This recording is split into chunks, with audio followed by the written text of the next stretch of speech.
Welcome to shorthand classes. Shorthand classes में आपका स्वागत है, जहां आपको प्रतिदिन 80 वर्ड प्रति मिनट की गति से दैनिक जागरण का एक संपादकीय मैटर बोला जाता है, जो राजस्थान हाई कोर्ट के लिए अत्यंत महत्वपूर्ण है। साथियों, इस मैटर में जहां पैरा दिया जाएगा, वहां मैं कुछ सेकंड के लिए रुकूंगा। साथियों, अगर ये वीडियो पसंद आए तो लाइक, सब्सक्राइब, शेयर और साथ ही कमेंट करना न भूलें। यह डिक्टेशन ठीक 3 सेकंड बाद शुरू होगा। Ready, start.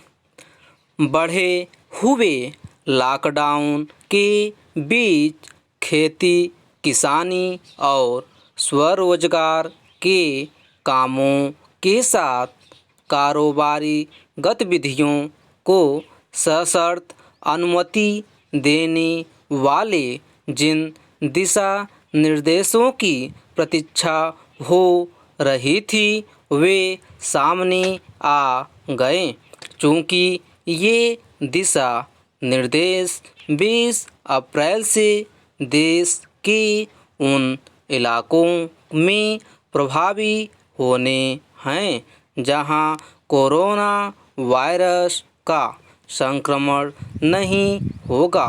इसलिए राज्य सरकारों और उनके स्थानीय प्रशासन को उन पर सही तरह से अमल की तैयारी का अवसर मिल गया है।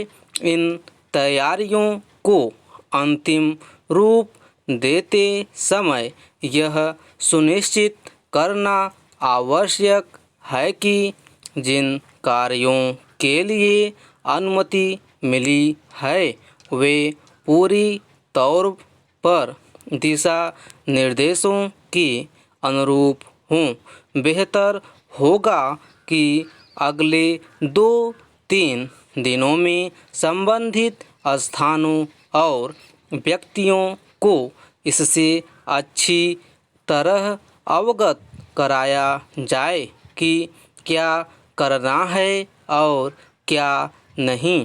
लोगों को रियायतों के साथ प्रतिबंधों के बारे में भी पूरी जानकारी दी जानी चाहिए और साथ ही एक दूसरे से शारीरिक दूरी बनाए रखने की अनिवार्य आवश्यकता के बारे में भी यह तय है कि 20 अप्रैल से राज्य सरकारों और उनकी एजेंसियों की जिम्मेदारी बढ़ने वाली है, क्योंकि एक ओर जहां उन्हें रुके हुए चुनिंदा कामों को संचालित करना है, वहीं इसके प्रति सचेत भी रहना है कि कोरोना वायरस का संक्रमण सिर न उठाने पाए। एक तरह से उनके सामने दोहरी चुनौती है, लेकिन उसका सामना करने के अलावा और कोई उपाय भी नहीं।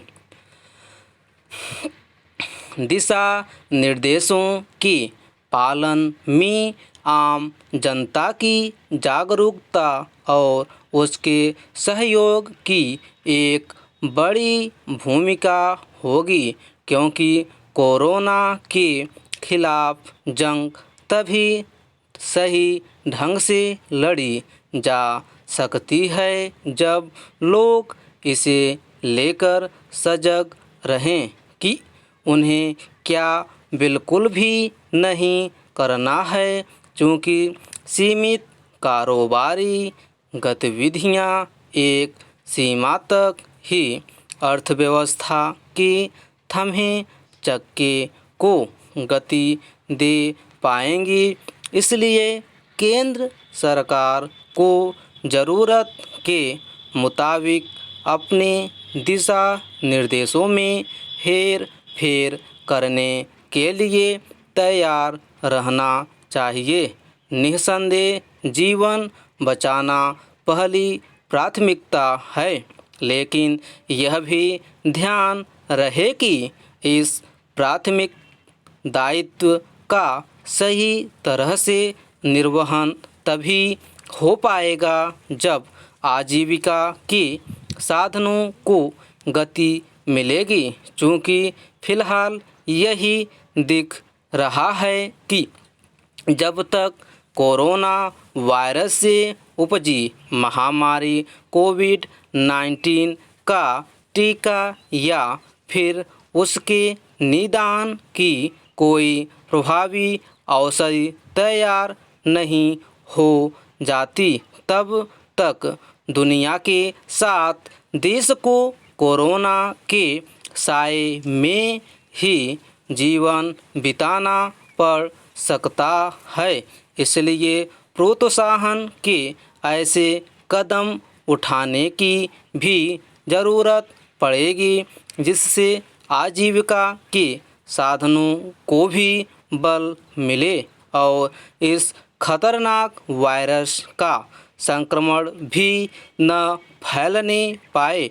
यह एक कठिन काम है, लेकिन इसे करना ही होगा। इस कठिनाई को सरकारों और उनके प्रशासन के साथ आम जनता को भी समझना होगा।